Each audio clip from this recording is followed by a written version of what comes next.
Placebo effect. The mind has tremendous influence over the body. Even the perception of physical pain can be changed by the mind. In science, they call it the placebo effect, when a simple sugar pill gives the same effect as a painkiller just because the person is made to believe that the sugar pill is a painkiller. The other day, I was reading about research done at the University of Michigan in the USA that appeared in the Journal of Neuroscience. The research was done on a group of young men who agreed to let researchers inject their jaw muscles with a concentrated saline solution causing pain. The brain's response to the pain was studied using PET, positron emission tomography, scans that showed the activity of the body's natural painkillers called endorphins. In one scan, the men were told they were being given a painkiller, but actually what was given was just a placebo, a substance that had no pain-killing properties. Then they were asked to rate the intensity of the pain they felt on a scale of 0 to 100. Also, the PET scan would indicate the brain activity related to pain. The researchers were able to study both the response of the brain and what the men actually felt. The amazing observation was that when the men were given a placebo, meaning not a painkiller, but just a neutral substance, the pain they felt was actually less. It was as if they had been given the painkiller itself. The PET scans indicated that the endorphin, natural painkiller, system in the brain was activated. It showed increased activity with the placebo, just because the person believed that it was a painkiller. Further studies have shown that the placebo effect was observed in more than 70% of the people, where the pain decreased by up to 22%. Science is still studying this amazing phenomenon, which so clearly shows the mind-body connection. We invite pain. A small story. One man was seen walking in great pain. Another man asked him, "What happened? Do you have stomach ache or leg pain or something?" The man replied, "No, the shoes I am wearing are too small." The other man was surprised and asked, "Then why are you wearing them?" The first man replied, "Yes, I am suffering now, but in the evening when I remove the shoes, it is such a relief and great joy.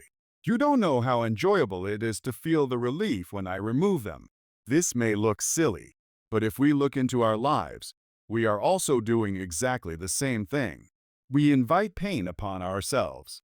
We may not like to believe this, but every single pain that we experience in life is invited by us. It is just like inviting guests to your house, calling them again and again. But when they finally arrive, we say we were not expecting them. We invite pain and disease upon ourselves with our immoderate habits and stressful lifestyles, and then forget all about it and complain later when disease happens. Pain body. Every time we experience pain, it leaves behind some residual feeling that remains stuck in the body. This accumulated pain creates a negative energy field around us, which we call the pain body. The pain body not only stores, but also starts reproducing many different kinds of pains. Again and again, we share what we create. That's what I always tell people, that if wealth is created out of a pain body, we transfer the pain body along with the wealth to the next generation. Wealth should be created just out of a relaxed and blissful mood. Then the wealth can be enjoyed by the person you pass it on to. The pain body constantly attracts the same kind of people and situations that make you feel hurt. By the very law of nature, you attract similar situations in your life. What you think, you create in your life as reality. So the more pain you harbor, the more pain you attract. Pain is due to ego. You undergo suffering in many situations, maybe when you fall ill, when your neighbor gets a new car, when your loved one leaves you, when your boss fires you, or when you lose some wealth. Suppose you decided to welcome these situations just as they are without anger or resentment. Would you still suffer as much? No. But you don't manage situations that way. When your boss yells at you, you feel pain. The pain could have been either because he scolded you in front of everyone, because you feel bad for having fallen short of your boss's expectations at work, or because you feel you didn't deserve the scolding. Sit by yourself and think honestly about what the reason is. If the pain is due to him scolding you in front of everybody, then the pain is actually a hurt to your ego. Ask yourself, so what if everybody was watching? Why have I invested so much in what others think of me? Why can't I have my own gauge to measure myself? Ask yourself these questions. You will realize your investment in others' opinions of you is not worth it. Your pain will disappear. If you experience pain because you did not perform to the best of your ability, become intensely aware of that. That awareness is enough to overcome the pain. Then you will use only the learning from the incident. You will drop the feeling bad part. If you are pained because you feel you did your work and didn't deserve to be scolded, then again just the intense awareness will dissolve the pain. The awareness will bring in the understanding and acceptance of your boss. You will have the patience to approach him later and clarify the situation. If you look deeply, every pain is because of your internal investments of your ego. Your boss or your neighbor or your loved one or your wealth is not the reason. No one outside can be a reason for your pain, because your pain itself is only your response to an external event based on your own investments. Depending on where you have invested your ego, you will suffer. If you work towards dissolving all those investments, you are intelligent. Understand, working to destroy your ego is nothing but working on your pain body and expanding its boundary. By expanding, I mean feeling less or no personal pain for incidents that happen. A small story. A man went to a doctor for treatment of severe back pain. A number of tests were conducted on him. Finally, the doctor diagnosed his problem and told him, the pain can be cured by an operation. It will be a major operation, so you will need to be in hospital for a month and then take 6 months bed rest. The man replied, Doctor, that'll be too expensive for me. The doctor replied, in that case, I can touch up the X-ray for $10. If we look at our life, we also keep the pain alive, doing just touch-ups by feeding our ego. The pain doesn't come from life. It comes from our expectation, from our ego. The question is not how to change ugliness into beauty, pain into pleasure, or misery into happiness. The question is how to change the unconscious into the conscious, how to infuse awareness into ourselves and embrace reality as it is. Pain, the catalyst to start the quest for truth. Just look back at your life. When was the last time you were happy about something? When was the last time you wondered about the meaning of life?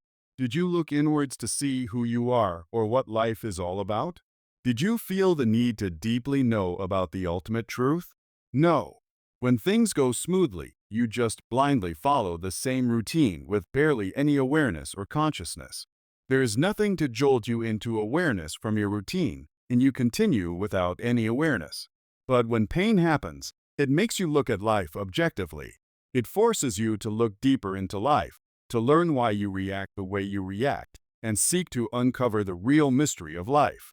Pain is a blessing in disguise. It is the key that can open the door to the world of reality. The choice is yours to open the door or not. Pain can simply shake you out of both the dream state and the waking dream state you are in. Please understand that even if you're awake, you are not completely in touch with reality. You live in a world of your desires and fears, which is called a waking dream. You see things only with the lens of greed and fear.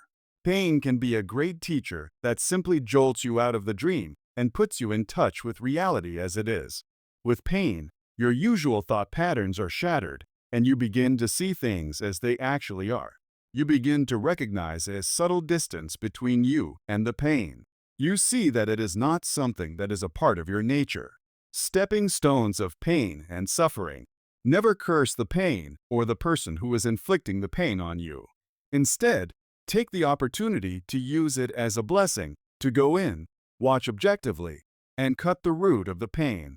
Pain can be a great teacher if you allow it to be.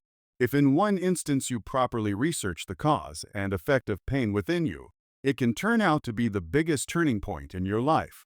One important thing we need to understand is that while pain might be inevitable, the suffering that comes from the pain is not. For example, if you get hurt, there is definitely pain. But how much you choose to suffer from that pain is really your choice. Suffering is not a state of life. It is a state of mind. It is not an event in your life. It is your response to an event. In a particular situation, whether you suffer or not depends entirely on your reaction to that situation. A small story. Once a man was seriously injured with multiple fractures and injuries. His friend came to visit him at the hospital. He saw the state of his injured friend and didn't know what to say. So he asked his friend, "How are you feeling, my friend? I guess it must be painful with all those injuries. Do you suffer a lot?" The man replied, "Not much, only when I laugh." It is a question of attitude. Pain is inevitable, but suffering is your choice. Is suffering necessary? One of the most deeply hidden reasons for suffering is that you may be enjoying it. For example, falling ill can become a source of pleasure if it gets you the attention and care you have been craving. Look deeply at why it sometimes gives you pleasure to inflict pain on yourself or on others. Is there a better channel through which you can receive the same pleasure without the suffering? In the same way as a seed has to rupture before a plant can grow and blossom, intense suffering can rupture your ego and leave you open and vulnerable to transformation. In the great epic Mahabharata, there is a beautiful quote by Kunti, the mother of the Pandavas, the heroes of the story. She prays to Krishna, the enlightened master, "O Krishna, let pain and suffering come from all sides in my life. They will constantly remind me about you." My Lord Kunti is asking the Lord to bless her with pain and suffering so that she may constantly remember him for relief. In modern days, we need not go to this extent, but we can understand the potential of suffering in the context of our own inner clarity. Suffering has tremendous potential to integrate and transform us. Start to witness your experiences without judgment. See with clarity where you are suffering at the gross and subtle levels. If you are just aware, the suffering itself can open your eyes to the unreality of suffering. It can teach you how unnecessary it is to suffer at all. This is what I call necessary suffering. Once you learn your lesson, through necessary suffering, you will handle suffering in a much more mature and beautiful way. The Master Bodhidharma says, "Every suffering is a Buddha seed." Suffering can propel you to become a Buddha. It can bring you the wisdom of knowing all about life and reality. He says, "Don't be against suffering. Feel grateful to suffering and pain because they create the situation for you to search for the truth. Otherwise, you will just live life like a rock or plant. You will not realize the ultimate, which can only be achieved by the human consciousness. If the body and mind are the field, suffering is the seed, wisdom is the sprout, and the ultimate state you attain is the grain. When you sow the seed of suffering in the field that is your body-mind, wisdom sprouts from it, and you attain the ultimate state.